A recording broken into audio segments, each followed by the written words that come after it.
అధిక బరువు తగ్గడం కోసం నటీమణులు పడే కష్టం అంతా ఇంతా కాదు. నిరంతరం జిమ్ముల్లో కసరత్తులు చేస్తున్నారు. తిండి కట్టేసి చాలా నియమనిష్ఠలతో ప్రయత్నిస్తున్నారు. ఒజెంపిక్ తీసుకుని బరువు తగ్గారని విమర్శల్ని ఎదుర్కొన్న కరణ్ జోహార్, బోనీ కపూర్ల జాబితాలో వీళ్లు లేరు. ఇప్పుడు ప్రముఖ హిందీ నటి విద్యా బాలన్ తన అధిక బరువు సమస్య గురించి, బరువు హెచ్చుతగ్గుల కారణంగా తాను ఎదుర్కొన్న ఇబ్బందుల గురించి మాట్లాడారు. తాను ప్రతిసారీ బరువు తగ్గినా తిరిగి కొంతకాలానికి యథాతథ స్థితికి పెరగడంపై కలత చెందేదానిని అని విద్యా బాలన్ పేర్కొన్నారు. అయితే పెరిగిన బరువుతోనే నటిగా తన ప్రయత్నాలు తాను కొనసాగించానని, లీడ్ పాత్రల్లో కొనసాగానని విద్యా చెప్పారు. నేను సిగ్గులేని ఆశావాదిని. నాకు చాలా ఆత్మవిశ్వాసం ఉంది.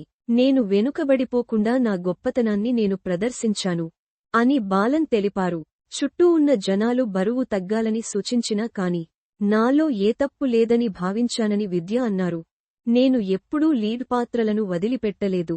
నాలో అభద్రతా భావం లేనేలేదు అని తన ఆత్మవిశ్వాసాన్ని వ్యక్తం చేశారు విద్యా బాలన్.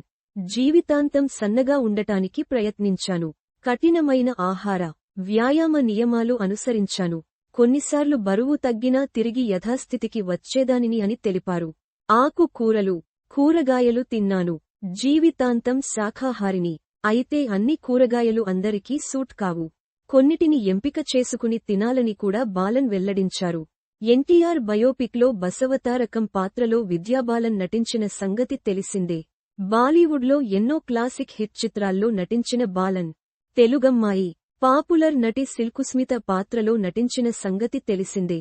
ది డర్టీ పిక్చర్ పేరుతో విడుదలైన ఈ చిత్రం 100 కోట్లు వసూలు చేసింది.